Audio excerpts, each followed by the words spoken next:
Good evening, everybody. It's just after 7 on a Monday night, and it's time to go wild.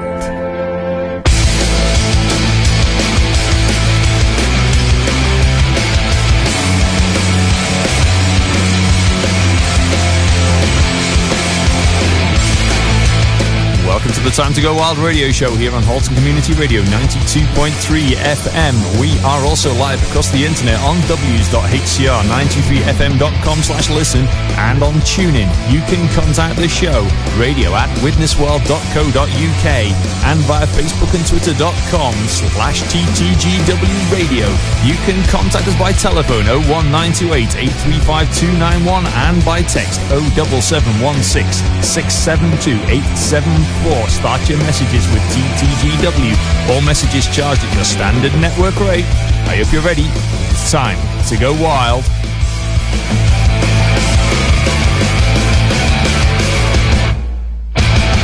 Evening all, I'm back. Yes, just after doing an hour of music, it's time to go wild. Greetings, Doug. I've survived. Oh, well, we actually had a game this weekend. It was interesting. Yes, it was definitely a game that moved, changed and rearranged, I'll say that much. It was a game with three thirds. Very much so. Three very different thirds. Or, exactly. as we often say, a game of three halves. Let's find out what's been going on.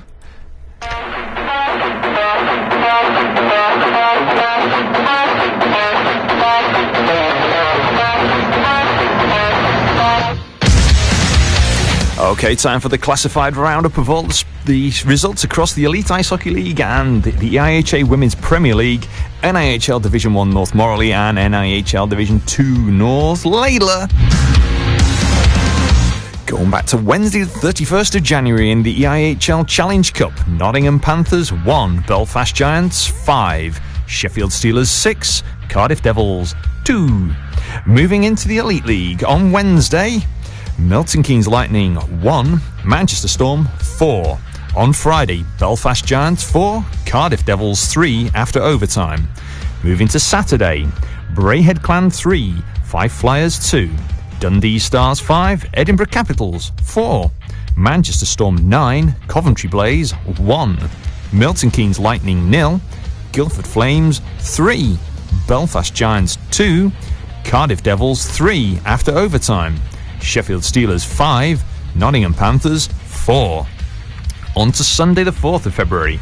Nottingham Panthers 3, Dundee Stars 0, Sheffield Steelers 5, Manchester Storm 7, Coventry Blaze 4, Guildford Flames 7, Edinburgh Capitals 0, Milton Keynes Lightning 3, Fife Flyers 5, Braehead Clan 2. Moving to the EIHA Women's Premier League for Sunday the 4th of February.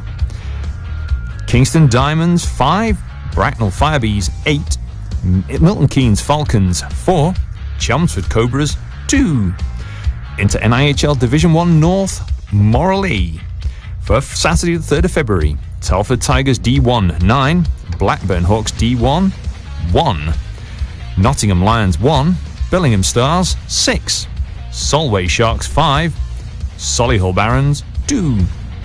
For Sunday the 4th of February, Whitley Warriors 4, Sheffield Steel Dogs 1, Hull Pirates 3, Telford Tigers D1 4, Blackburn Hawks D1 2, Solway Sharks 3, Solihull Barons 16, Dragons D1 0, Billingham Stars 6, Nottingham Lions 5 after overtime.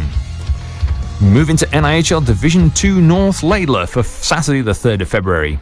Bradford Bulldogs 3, Sutton Sting 4, Sheffield Senators 13, Blackburn Hawks D2 0, Coventry Blaze NIHL 3, Altrincham Aces 4. For Sunday the 4th of February, Sutton Sting 6, Coventry Blaze NIHL 2, Altrincham Aces 12, Dragons D2 0, Telford Tigers 6, Bradford Bulldogs 4, and Widnes Wild 13, Blackburn Hawks D2 1. And that's the roundup of the scores across the last week. Well, that was a Got me going there. So, Doug. Yes. Some interesting results in that little mix. There wasn't there? Yeah, Bradford 3, Sutton 4. That was a tight one. And, let's just call up the D1 League. Ooh, click the right option, if the mouse will let me. And, Altrincham had a good weekend, didn't they? Had a very good weekend at Altrincham. And the table's looking still as tight as ever. So for those of you table statisticians out there, a mere 4 points separates the top 5. It's interesting because we had Bradford, Mark Hickson on the other night, didn't we?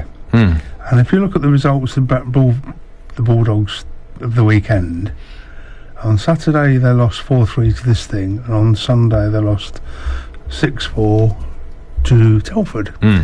Both of which aren't bad results. Oh no, they are not bad results at all. They're not being wiped out of sight. They're in with a chance, and they've got 22 points this season. Oh, they could creep up, but if you want to, the main mix, 9 points from 6th to 1st, 4 points from 5th to 1st. Yes. And it's the games in hand that are going to be the make or breaker, because the team the two teams sort of in the driving seat, well, one of them's actually the Hull Jets. Although they've dropped to 5th, they are level on points with Widnes, both on 36 points, who are in 4th. Altrincham moved up to 3rd on 38 points, with Sutton Sting with 25 games played and 40 points, but Telford on 29 games and 40 points. It's going to be down to the wire. It is, isn't it? It's really, really... I cannot believe how tight this is going to be. I think there's 6 teams in the mix for the top 4. Yes, I think Telford may or may not, because they've got the end of the season and they played the most games out of everyone. Sutton, probably. Hull Jets, probably. And then you've got, I think it's out of Widnes and Altrincham. Well, it's so tight. So tight to call. I wouldn't even want to be a betting man putting any kind of... I mean, if you were doing a sweepstake on the league this year and you'd got any bomb for playoffs, and you'd put your hand in and you pulled out any of the current top 6 at the start of the season, you'd have thought, maybe, it'd be... I mean, it was going to be Altrincham and Altrincham and Widnes were the 2 favourites, but...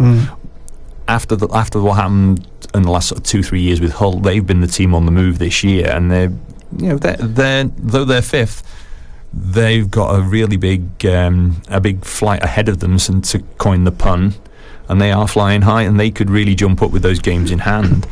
Sutton were always going to be a good team, so anyone's in with a chance. I think it's interesting because the likes of Telford, Sutton and Hull have had players who've come down from higher leagues for whatever reason and joined them, so that's given them a little bit more oomph to their squad.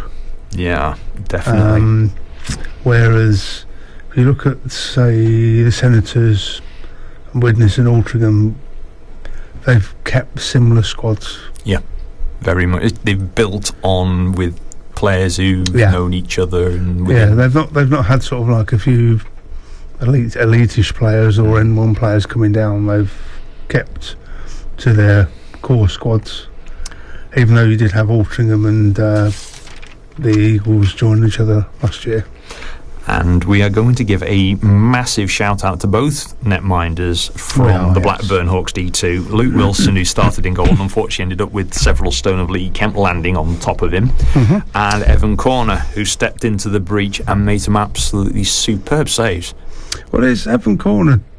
I don't know if he's ever played. Yeah, apparently he's played in goals. He's played netminder. Well, it actually showed, because he took a shot from Ollie Barron in the chest. Which was going some. Yeah. And he didn't flinch. I think that was a tester to see his mettle, and he stood up to it. I'm going to find it when I do the highlight reel over the next couple of days. I had a bit of a busy night last night, so the highlights will be up in due course, but there was a beautiful post-to-post save at one point in that match by Evan, and it absolutely made my jaw drop. And seeing this guy who's completely unprepared, unwarmed up to go on the ice in was it the third period? Yeah, it was the third period. Yes. And take over, having been an outskater, come on and do the role of a netminder. He took 19 shots. He did. He let in 4, but 4 out of 19 is not bad for someone, as you say, is unprepared mentally. Oh yeah. It's not something you go into. Oh, I'll be in a netminder tonight. You have to be there, and we have to also mention it was the home debut. We did have a home debut. For Barry Sprake's number 27. Yes, and Barry acquitted himself very well. He did. 10 minutes on the ice. Yep, so he's got a shutout, 10 minutes. He did. He was very, very pleased with himself, and quite rightly so. It's the Hawks, I think, are getting better because the scores don't often show how many shots they had. No. I mean, and they were fairly quick on the break. The guys on the Wild. Well, actually, I think we better hit a magic button and hear what a few of the players from the Wild had to say after that match, don't you? Yeah. Here's what a few of the players had to say. Hi, it's Doug Brown for Time to Go Wild Radio with man of the match, Danny Bullock. How do you think the game went, Dan? Yeah, it was all right. Yeah, it was a bit of a scrappy game, but just has to be expected. One of those. And did you enjoy your goal? Yes. Yeah, it was all right. Yeah, I needed one anyway. Did you get an assist as well? 3. Yeah. You're 3, so you have 4 points tonight. Yeah, 4 points. Yeah, I'll take that. Yeah. That's quite good. So, how's the shoulder? Yeah, shoulder's fine. Yeah, I just need to keep working on it a bit. Put a bit more strength back into it, and should be good to go. Because we did notice one hit down the far end where you didn't even wince. No. Yeah, no, it feels alright, to be fair. I just don't want to push it too far, I try and keep myself away from anything silly. So how are you enjoying being back? Yeah, no, I love it, being back with the team, being back with the lads. It's great, getting back amongst the team, it's nice. So do you think Blackburn have improved at all since we played them last? I'll be honest with you, I didn't see the game, so I couldn't comment on that. But I mean, it's always good having development teams. I think clubs should give the opportunity for those teams to be around and actually use them to feed the NIHL 1 league. I think the new teams in the league this year have struggled. Oh yeah, well at the end of the day, well, they will do. Well, that's it. You got teams coming down from EPL and EPL budgets. They're going to struggle, and then obviously that backdrafts onto us. They're trying to put together development teams and use them as a bit of a feeder for those. That's good. Well, thanks very much for that, Dan, and we'll see you again next week. No problem. Thanks, Doug. You're playing against Telford? Yeah, I'm there. I'll be here for the whole of February now. Oh, good. All right. We'll see you again. Thanks very much for that. Cheers. No worries. Doug Brown for Time to Go Wild Radio, and I'm talking to Kyle Haslam. Why was that game important for you, Kyle? Well, it was my first game against Blackburn. I've never played against them in my whole career. I spent 10 years of my career there, so I was just hungry to get goals past them, just to prove a point, and I managed to get 2 past them with a broken blade. So when did you break your blade? In the second period. So was it super glue or was it... Well, I hit someone, I hit my foot on board and it snapped into 3 pieces. Right, so your first goal was pretty special. Yeah, it was. Top Ched. Second one I skated straight from the bench. Straight in. Yeah. So I take it you enjoyed that one then? Yeah, definitely. I was hoping, before the game I said minimum hat-trick, but couldn't manage to get the third one. I would try my hardest, but it didn't come. No, but I think the goals were pretty well spread again, weren't they? Yeah. We had 2 big D-men score. Yeah, well, as soon as we put a couple past, that's when we just start flowing. But when they put one past us, we've kind of sat back a bit, and then we come out in the second period and just fired them all out of place and started bagging from everywhere. You put your foot on the gas a bit, second period. Yeah, definitely. Stepped it up because we knew it was in for a game. A couple of lads might have thought we'd have won it before we even got here. That's why they give us a game. First period 2-1. Yeah. And then obviously in the second period we stepped it up because we knew we had to. So how are you enjoying playing at Widnes? I'm really enjoying it, yeah. Obviously I wasn't playing much when I was at Blackburn for the Div 1 team, but since I've come here been stacking a few points up. Oh, yeah. And you obviously got a smile on your face, so you're enjoying it. Yeah, definitely. But when I say stacking a few points up as well, I've had 4 goals took off me this season. Well, yeah. I should be on 10, I'm on 6. Yeah, someone else was credited, didn't they? Yeah, we'll credit it with you. Credit you with them, even though you didn't get on official. Anyway, thanks very much, mate. Thanks a lot. Cheers. Take care. This is Doug Brown for Time to Go Wild Radio, and I'm with club captain Simon Offord. How are you, Simon? I'm all right. Cheers. Yeah, not bad. So, how did tonight's game go? A bit of a weird one. I think it started off. We were expecting Blackburn to be competitive, and I think, to be fair to them, they were. And then we ground out that first period, and then in that second period, I don't know whether they got tired or I know they had a game last night, but it just seemed like their wheels fell off a little bit, and we managed to put in five or six goals. And yeah, the legs went a bit, didn't they? Absolutely, yeah. And then after that, obviously, a bit unfortunate that their keeper got injured, and fair play to the young lad that stepped in and did that. I don't think I'd fancy doing that. Well, not when it sounded like Pinball Wizard. Nah. On his goal. No, I wouldn't. You won't catch me doing that. So fair play to him. And do you know what? He made a few saves. So. He did. Yeah. And we had the home debut of our goalkeeper as well, didn't we? Yeah, Baz. Yeah. He's a really good guy. He's always around the dressing room. And then obviously this season, goaltending situation, we managed to get. Well, I don't know if we managed to, or luckily for us, Baz is was a rec keeper, and he were able to step in and help us out a little bit. And I think training with us on a Thursday, he's always there. He never moans, never says anything. And obviously we got him registered, and now we've got him playing. It's quite a good story, I think. Feel good story. It's the home. The Widnes born boy who's actually playing for his home team. Yeah. And he's always been around Widnes, so that's the good thing. Yeah, and you know what? He could have gone this season and not played a single minute, and it still would have made his year just to pull on that jersey. So yeah, to see someone that it means that much to, it's good to see and refreshing, I think. So how would you see the rest of the season going? I think we had a couple of disappointing results 2 weekends ago. We weren't going to mention that. Well, I think if we're being completely honest, I think Sutton are in driving seat. Yes. It's their title to lose. Although they did have a bit of a shock, a bit of a close one last night. Yeah, no, well, we know what playing Bradford away is like. But yeah, I think it's their title to lose, so all we can do is come together as a team and try and win every game. And if Sutton slip up, Sutton slip up. If they don't, then they've won league, and fair play to them. They probably deserve it. Well, I mean, the team seems to have gelled quite well again.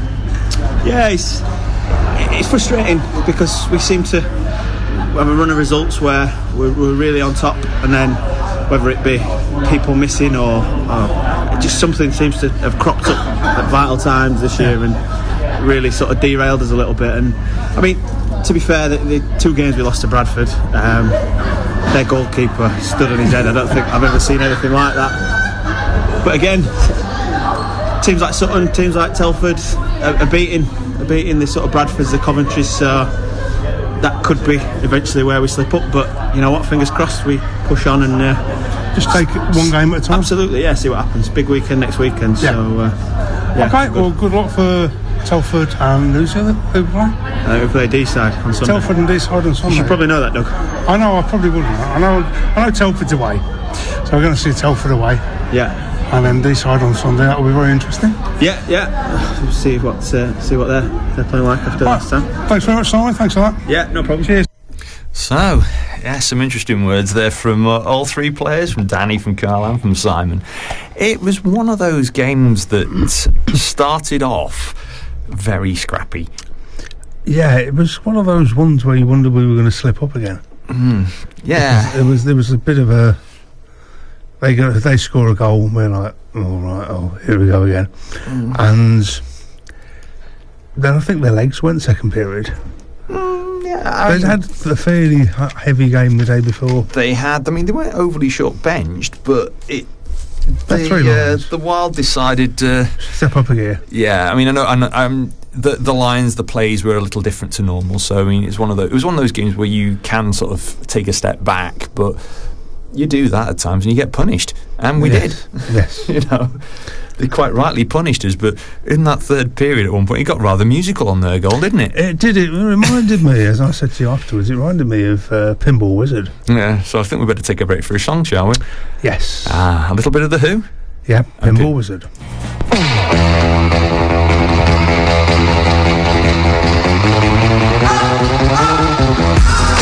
And now on Time to Go Wild Radio, it is time to sit back and relax and enjoy Mike Marr's Monday Mantra. With the weekend off, it was good to get back on the ice as a team and get the wheels turning again. Blackburn are a hard-working team, but when we blew off the cobwebs, we put the game to bed. We've a huge couple of months left this season and need to show up week in, week out.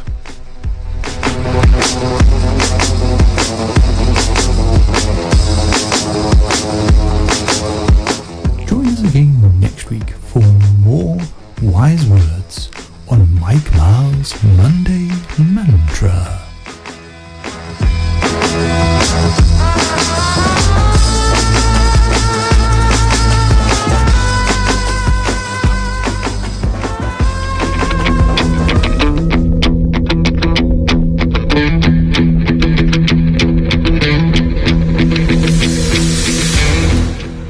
Okay, a little bit of a reminder of all your bits and bobs online. Don't forget to check out the Widnes Wild website and eiha.co.uk for all changes, news and information, what's on guides. We, of course, have highlights coming up imminently, and hopefully all being well this week. We do have a podcast. Apologies for no podcast from last week due to a technical issue here at HCR, which has now been resolved. Thank you to the bods at HCR for fixing that. So, in the meantime, what's coming up?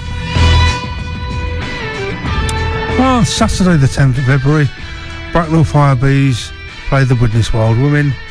That faces off at 5:05. On the same day, the Widnes Wild Men are away to the Telford Tigers D2 team, and that faces off at 5:30. The following day, the Swindon Topcats play the Widnes Wild Women at 1 o'clock. Whilst the Widnes Wild Men play the Deeside Dragons D2 team in Widnes at 5:30. Saturday the 17th of February, the Coventry Blaze NIHL play the Widnes Wild away that faces off at 6:45. It's quite a late face off, that one.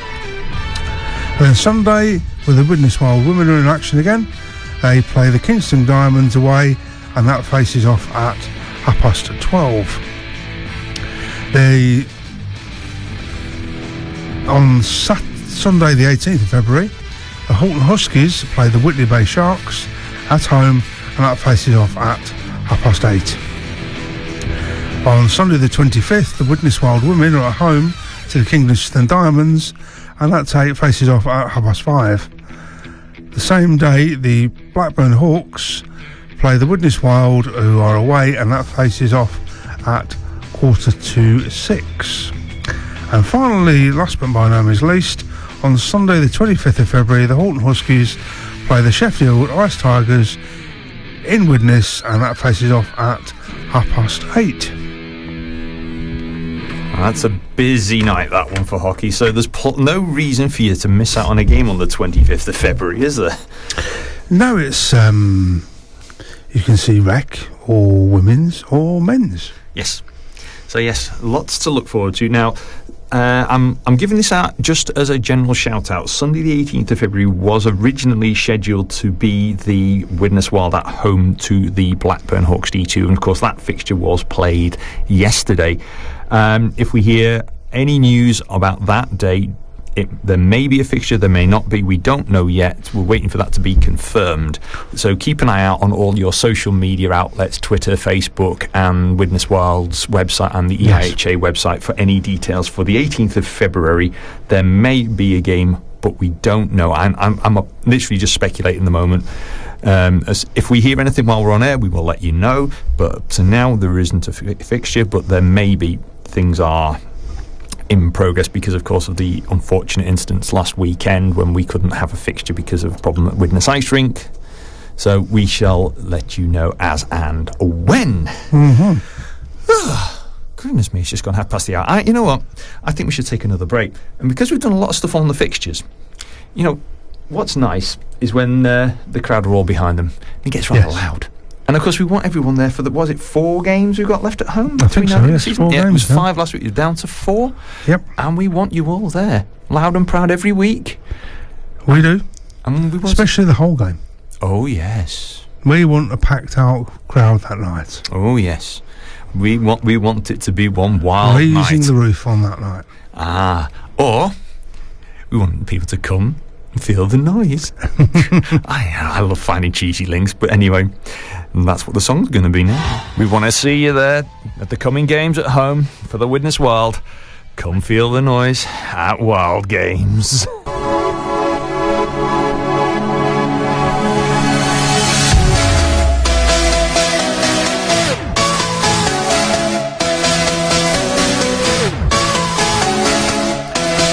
So, it's the Time to Go Wild radio show here on Halton Community Radio 92.3 FM.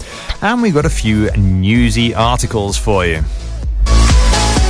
In transfers, Aaron Jordan has moved from Altrincham to Bradford. Very interesting manoeuvre, that one, to say so myself. We've had Jordan Griffin and Ryan Kemp move from Bradford to the Dragons. I'm not sure if it's Dragons 1 or Dragons 2, but they've moved to the Dragons. And in the Elite Ice Hockey League, Nottingham Panthers have signed Finnish forward Mike Vaskivo, I think, or Vaskivo, Vaskivuo. So, interesting one there.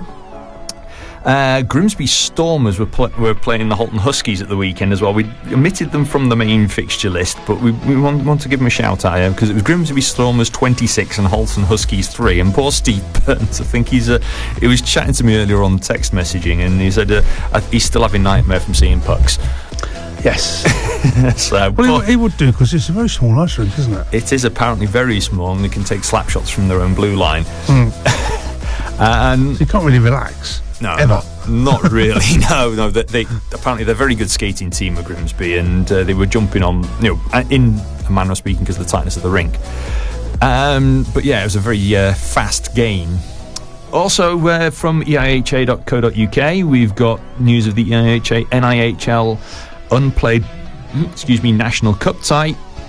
News came out on January 29th. Ken Taggart, in his role as chairman of the EIHA Senior Leagues, has considered the appeal from Peterborough Phantoms regarding the unplayed National Cup Group B match with Hull Pirates.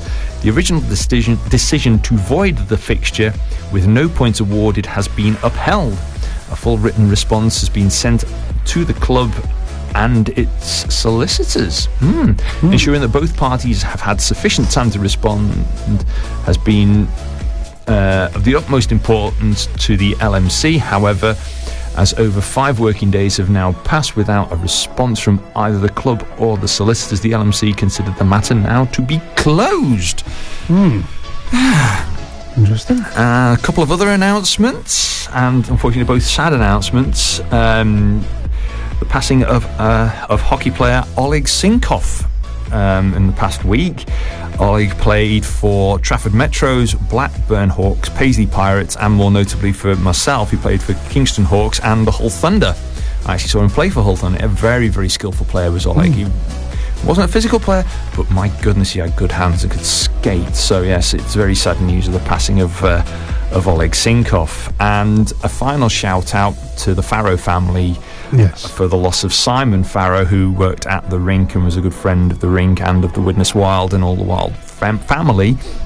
He passed away very suddenly the other week, and we did hold a silence at the game at the weekend in honour of Simon. Our hearts go out to Simon's family and friends. He was a cracking guy. We'd like to thank the Blackburn supporters for honouring that silence as well. Yes. I don't think anyone said a word during the minute. Yeah.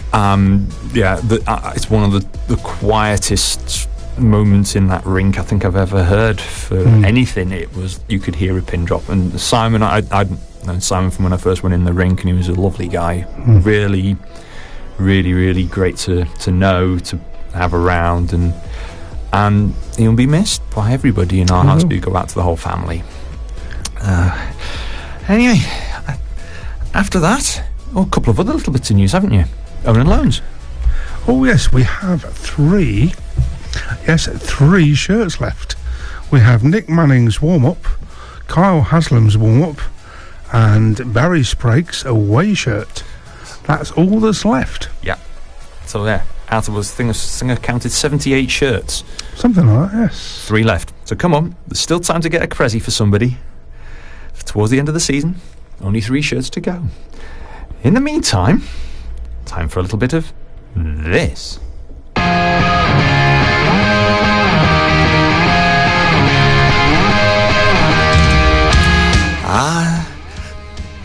Bit of that tune from Green Day means it's quiz time, and a big thank you to everybody at eiha.co.uk for continually updating the You Make the Call. And also, apparently someone's been down with a bit of flu, so we missed a week last week, and also they've now posted week 13. We'll attack week 13 because some of them are really tricky. So, quickly recapping, week 13's question 1. An attacking player is assessed a misconduct penalty in his attacking zone. Where is the resulting face-off taken from? And Doug, it is. The face-off will take place at the point nearest the face-off spot to where the game action was stopped. So, and if an attacking player incurs a misconduct or game misconduct penalty in his attacking zone, the ensuing face-off will take place from the nearest face-off spot to where the action was stopped as well. So yeah, it's the nearest face-off spot. Interesting. Question 2. A player in full control of the puck in the neutral zone skates backwards into the zone with the puck on the end of his stick until it fully crosses the blue line. Is it onside or offside? And I actually saw an example of this on Sunday night. Yes. And the answer is... it's onside. Rule 83.1 states if the puck carrier maintains control of the puck while his skates cross the blue line ahead of the puck, he is considered onside, provided that he first had control of the puck with both skates in the neutral zone and that he kept the puck on his stick until the puck fully crossed the blue line. So yes. So he's onside, and we did see an example of that. Yeah, I think Ollie tried that a couple of times. He did, yes. So he's obviously been looking at the rules. I thought, this is a good way. Have you, Ollie, if you're out there, have you been swatting up? I know you've been listening. Drop us a quick text, 07716 672 874, if that's what you've actually been studying. And the final one, question 3 from week 13. What are the 3 principles to bear in mind when assessing coincidental penalties? Right, the Casebook Rule 112 states, number 1, cancel as many penalties as possible. Number 2, cancel penalties to avoid putting a substitute in the penalty box. And number 3, cancel penalties to return as many players to the ice as possible. So it's all about keeping the game flowing, really, isn't it? Yeah. It just means you don't get to play Phyllis Nelson move closer when they all go in the sin bin. Yes. As a matter of interest, what's the record you've seen for players in the sin bin? 6. I've seen 6 on one. That must have been really squashed. It was the guy did the music over in Hull. As each one went in, he kept playing Phyllis Nelson move closer. It was hilarious. I was up filming it, and I'm trying to get them all in on the camera, and it was so tight. They were like playing sardines. I was almost killing myself laughing because it was getting silly at one point. Anyway, this week, question 1 from week 15. I'll go with question 1. A player from Team A is on a breakaway in Team B's defensive zone when a player from Team B throws his stick towards the puck. What is the call? Interference. Yeah, he's in Team B's defensive zone. Hang on. Team A is on a breakaway in Team B's defensive zone. So they're in the... So it's... So he's on the way to... so he's actually attacking. It's a penalty shot. Do you think? I think it's a penalty shot. Would he not have to be the last player? No, it's throwing the stick. penalty shots. I think it's a penalty shot for throwing the stick, because he's thrown the stick. I think because he's on a breakaway. I think if it's a case of the team B defensive zone is classed as team A is actually over the blue line attacking. I think it's a penalty shot for throwing the stick. I've got a funny feeling it's either a penalty shot or interference. So we'll see next week. Question 2: a player from team A throws their stick at the puck while the puck is in the neutral zone. What is the call? I'll go with interference. Yeah. Or similar. That suggests that number 1 is penalty. Okay, and question 3. Team A are in possession of the puck behind Team B's net. A player from Team B throws their stick towards the puck. What is the call? Now this is behind the goal. Interference again. Could be. I've got a funny feeling. I'm trying to think. Part of me suspects it could be a penalty shot again, because it's in the attacking zone, although it's behind the goal. But there's definitely a penalty. What it is, answers on a postcard, and we look forward to seeing the results next week, courtesy of eiha.co.uk, and a big thank you to them for putting them up every week. I think it's a great little feature we have. It certainly makes your understanding of the game more interesting, because I saw something on Sunday night which I wouldn't have picked up on before, where one of the Blackburn iced the puck and they were trying to do a line change in the middle of icing, and the ref pulled them up on it. Now normally he wouldn't know, if you were just watching the game, he wouldn't see the intricacies, but I think seeing week in week out, looking at the rules, it makes you understand that you can't do that. I mean, I'm actually quite used to teams trying to do that quick ice line change moment, and it is a cheeky one. You know, they see the puck going down the ice and one player dives straight to the bench, but I'm trying to think if it's when the officials put their arm up means that a player can't actually go onto the bench. Because I know it depends on when the puck goes in transit and their arm goes up. Classes it as being basically, yes, there's an icing call coming up, so you can't change. But I mean, I remember days before when you could dump the puck. You didn't have to change. Everyone. It was dump the puck, ice it, and you just changed, because that's what you could do back then. But they wanted to stop teams from dumping the puck and icing it all the time, and then getting a fresh line out. You know, the old... Well, the interesting thing was the referee did go and give the bench a warning. Yeah. And he was saying that last night that 3 warnings and it's a bench penalty. It certainly is.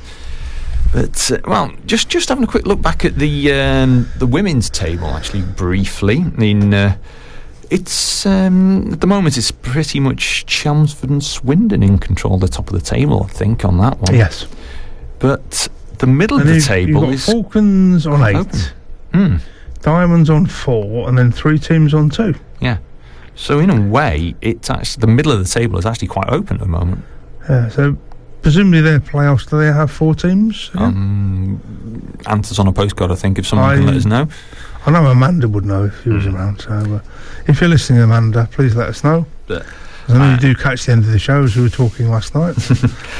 And again, we do say, you know, we are trying to make sure that as many of the fixtures are out there as possible. And we also, a big shout out as well to the Earl Road Elks, because they've had some practice sessions that people can go down and see. So, you know, if there's any of those going on and you happen to see the Earl Road Elks playing, you know, go down, have a look, take it in. Now, the Earl Road Elks, whoever designs their gear is an incredible artist. Oh, it's a fantastic logo. Because it's they've done a T-shirt with a... Oh, they've done a whole fashion. They've done a whole range, hoodies, T-shirts. The work. Oh, it's fantastic. All it's and to give you an idea, this spawned out of Hockey Basics. Yes, so people want to come back to show the camaraderie that can come from guys.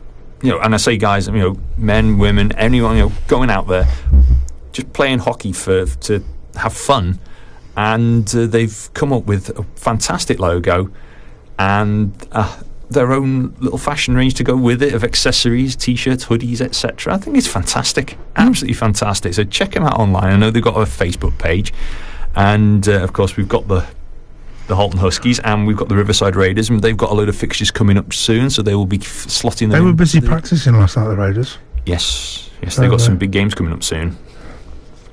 So it's all you've got all ranges of hockey in Widnes. You've got the men's, the women's, and then 3 rec teams. Is it 3 or?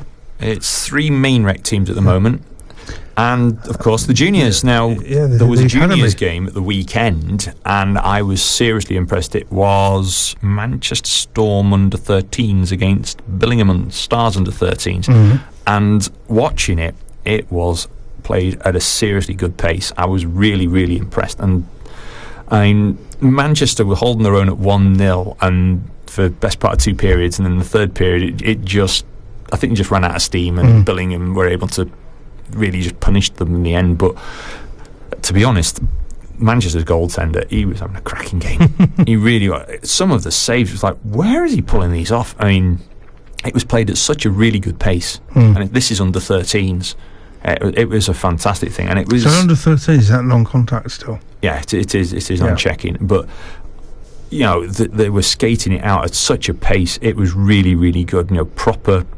I've seen senior men's games played at an effectively slower pace than that last night. It was brilliant. So I tip my hat to those kids, and of course we've got kids travelling all the way down from Billingham.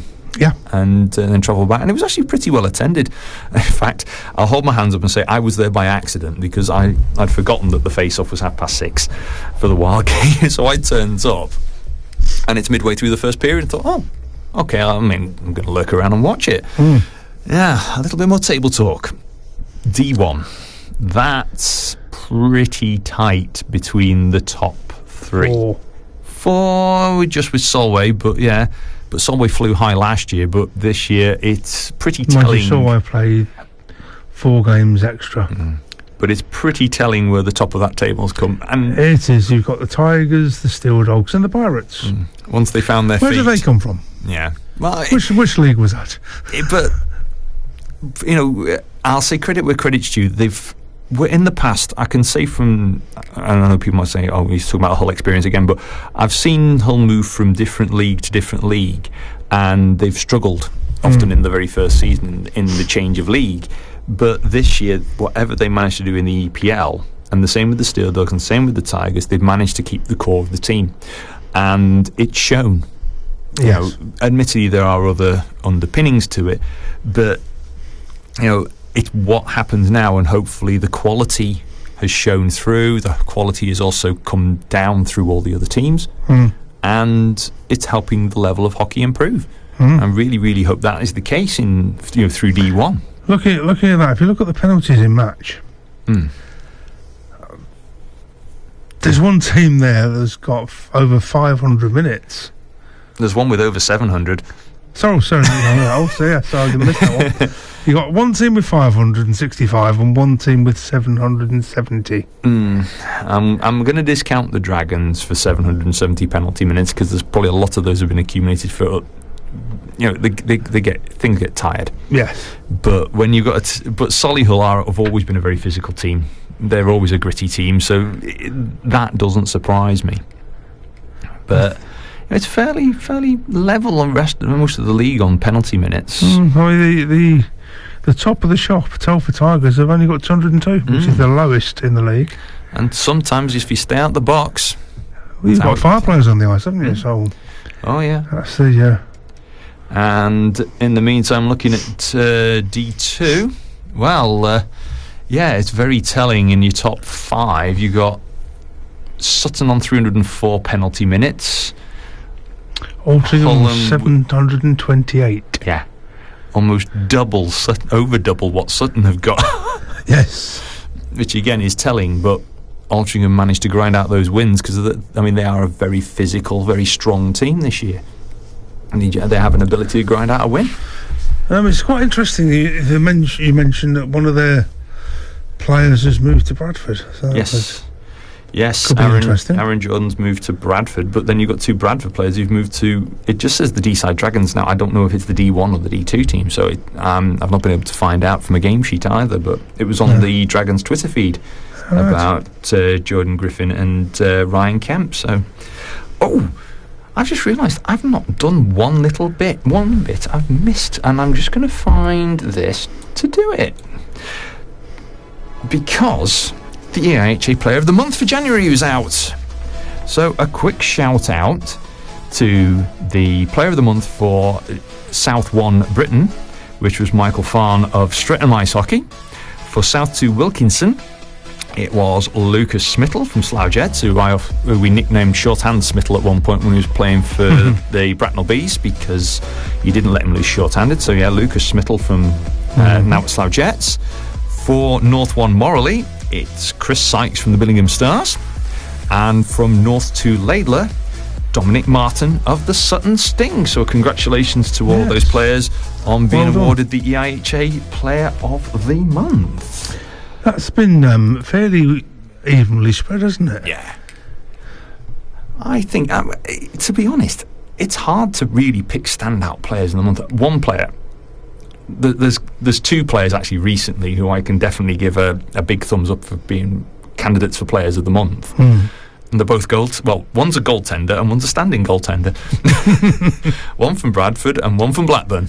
Yes. And yes, we'd say that Phil Pearson is, as Simon quite succinctly put it, stood on his head. Yes. And Evan Corner from Blackburn, you know, to do what he did in that game, I tip my hat. I definitely have to tip my hat to him. It was you've got to have strong mental capabilities to stand in and just, right, you're on now. Oh dear. Yeah, I know it has happened. There's chatting to a few people who've been around different, a lot of the other leagues, and it's the first time I've been at a match where they've swapped out. Actually, had to dress a player. Yes. I've known them have a nominated player on the bench, but it's never actually had to happen. But that was the first time I've seen it physically happen, and it must be so hard. And we're just pleased that their original netminder wasn't injured. Yeah, he did walk past shaken. His neck. He did look a bit sore on his neck, but when you've got however many stones of Lee Kemp landing on top of you at full tilt, and I was watching. I've seen the photograph of it actually, and of the shot and the save, and again, Jeff, our photographer, got a fantastic shot of the save, and you just see the puck in the glove. I was chatting with Lee Kemp, and he said he was just going headlong on goal. All he saw was net. He didn't know if it had gone in. He thought it he'd shot. He didn't know where it had gone, so to speak. And it's a case of, I've shot. And you can see the save in the catcher. It's a beautiful shot. And unfortunately, because of the speed and the angles and everything, he's on top of him. Well, he was angling away to the he was left. Trying to skate away. He was trying to skate away to the left, but unfortunately the netminder was in his way. Yeah, but that's... And someone said to me, well, why did he get a 2-minute penalty? Well, you have to give him something. It's a tough call sometimes. But netminder interference. But, anyway, well, we're coming up to the top of the hour, so we're about running out of time for yet another week on Time to Go Wild Radio. I think something to rally the troops ready for the coming weeks with a bit of God gave rock and roll to you to play out with, I think, this week. Yes, good idea. And in the meantime, we've got plenty of hockey over the coming weeks, so keep your eyes on the fixtures, taking a game when and where you can. I'll be back on Thursday with more musical mayhem from 9 o'clock on the Box of Delights, and we'll be back next Monday. We will. From 7. So, for yet another week from Time to Go Wild at Radio, look after yourselves. Take care. Good night. And for me, ta-ra.